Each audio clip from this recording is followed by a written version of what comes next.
नमस्कार, मैं डॉक्टर सरिता Kumawat, home science की एसोसिएट प्रोफेसर। आज आपको ड्राई फ्रूट्स में से हम बादाम का हलवा बताएंगे। और बादाम के हलवे में हमने पोस्त के दाने यानी जो खसखस के दाने या फिर तजारे के दाने या पॉपी सीड्स जिनको बोलते हैं, तो खसखस के दाने और बादाम का किस तरह से हलवा बनता है वो मैं आपको बताती हूँ। ये हम व्रत वगैरह में भी खा सकते हैं और बना के और हम थोड़े दिन के लिए रख भी सकते हैं, क्योंकि इसमें पानी वगैरह नहीं होता है। और यदि हम नॉर्मल में बना रहे हैं, ज़्यादा लोगों के लिए बना रहे हैं, तो हम इसमें सूजी और आटा भी डाल सकते हैं। बाकी व्रत में हम इसी तरह से बनाएंगे। मैं इसकी रेसिपी बताती हूँ।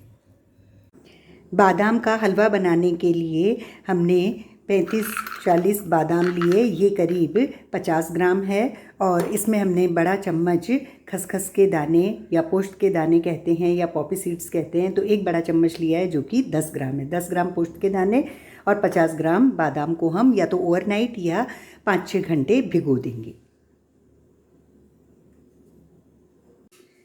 बादाम के हलवे के लिए हमने बादाम और पोस्त के दाने को हम तजारे के दाने भी बोलते हैं, पॉपी सीड्स भी बोलते हैं, खसखस के दाने भी कहते हैं। तो एक बड़ा चम्मच यानी 15 ग्राम के करीब हमने पोस्त के दाने लिए। और ये बादाम हमने 35-40 बादाम है और इनको हमने ओवरनाइट भिगो दिया था। 4-5 घंटे भिगोएंगे तब भी काम चल जाएगा।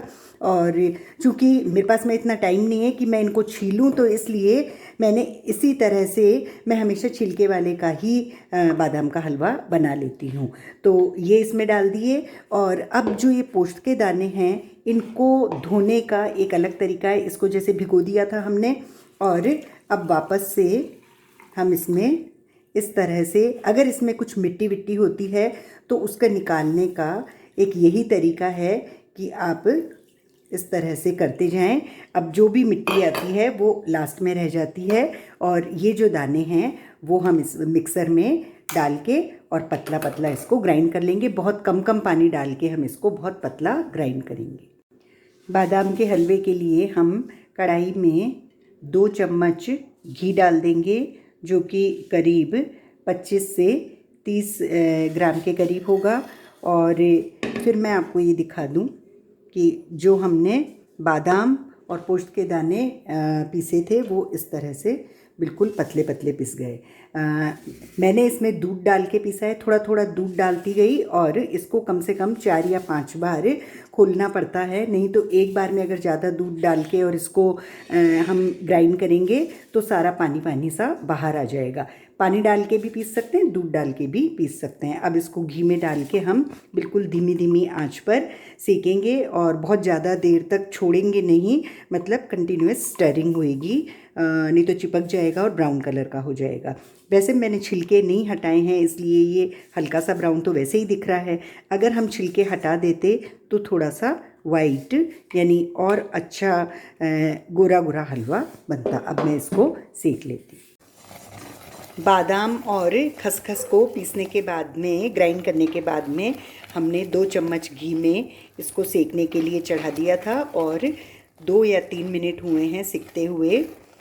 इसको थोड़ा थोड़ा हिलाते रहना है और जो भी चिपक रहा है उसको हम हटाते जाएंगे।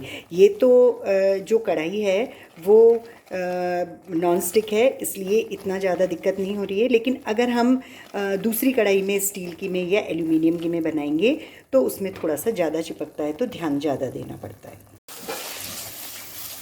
5 मिनट हो गए।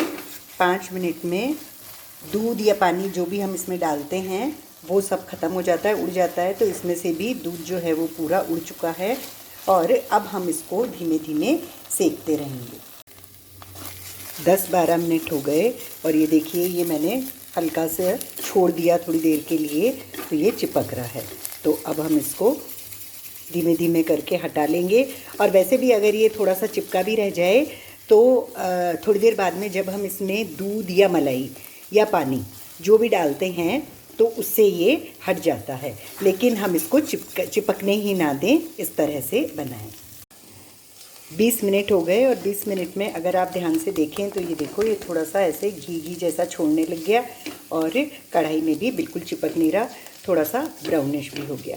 तो अब हम इसमें जैसे हलवे में अधिकतर गर्म पानी डालते हैं, और कुछ लोग गरम दूध डालते हैं। तो इस हलवे में मैंने आटा तो डाला नहीं है, ये व्रत का ही हलवा आप समझ लीजिए, क्योंकि इसमें आटा नहीं है। अधिकतर लोग इसमें सूजी और आटा भी डालते हैं, तो नॉर्मल में अगर बनाएं तो हम डाल सकते हैं, लेकिन व्रत में तो खाली हमने बादाम और खसखस के दाने ही डालेंगे।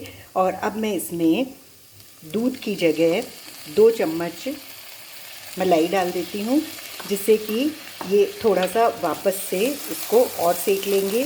और जैसे ये सूखा होएगा उसके बाद में हम इसमें शक्कर डालेंगे। 25 मिनट के करीब हो गए, और जो मैंने इसमें 2 बड़े चम्मच मलाई के डाले थे, करीब 30 ग्राम के करीब थी, तो उसका भी घी निकल गया, मतलब मलाई में से जो घी निकलता है। और ये जो दूध था उसमें उस अनुसार ये थोड़ा सा ब्राउन भी हो गया, मतलब मावा बन गया। और अब ये बिल्कुल कंप्लीट ही है, क्योंकि इसमें से खूब अच्छा सा घी निकल रहा है, चिपक भी नहीं रहा, ब्राउन भी हो गया। अब मैं इसमें शक्कर डाल देती हूँ। शक्कर आप अपने हिसाब से डाल सकते हैं, जितना भी आप मीठा खाना चाहें। मैंने इसमें 2 चम्मच डाली है, और वैसे अगर बहुत अच्छा मीठा कोई खाना चाहे तो वो 4-5 चम्मच आराम से डाल के इसमें खा सकते हैं। अब हम इसमें शक्कर को पिघला लेंगे। आधा घंटा हो गया, 30 मिनट हो गए। 30 मिनट में बादाम का और खसखस का हलवा कंप्लीट है। और बहुत पास में से देखेंगे तो बिल्कुल अच्छा इसमें घी निकल आया है। और ज़्यादा घी इसलिए नहीं निकला क्योंकि मैंने ज़्यादा घी इसमें डाला ही नहीं है। अगर हम दूसरी वाली कढ़ाई में, स्टील वाली में या एल्यूमिनियम वाली में बनाते तो हो सकता है कि हमको थोड़ा सा ज़्यादा घी डालना पड़ता, क्योंकि उसमें चिपकने का भय ज़्यादा रहता है। और इस वाली जो हम नॉन स्टिक में बनाते हैं तो उसमें कम तेल घी ही लगता है, और वापस भी उसमें निकल जाता है। तो ये आप देखें कि इसमें से घी वापस निकल गया।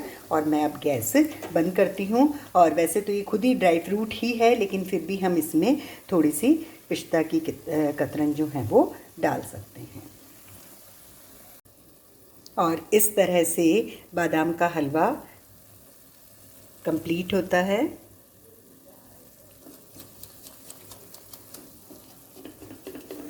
आधा घंटे में ये कंप्लीट हो गया, और हमने इसमें आटा वगैरह कुछ नहीं डाला है, खाली पोस्ट के दाने, बादाम, घी और शक्कर और मलाई, इस तरह से ये कंप्लीट होता है।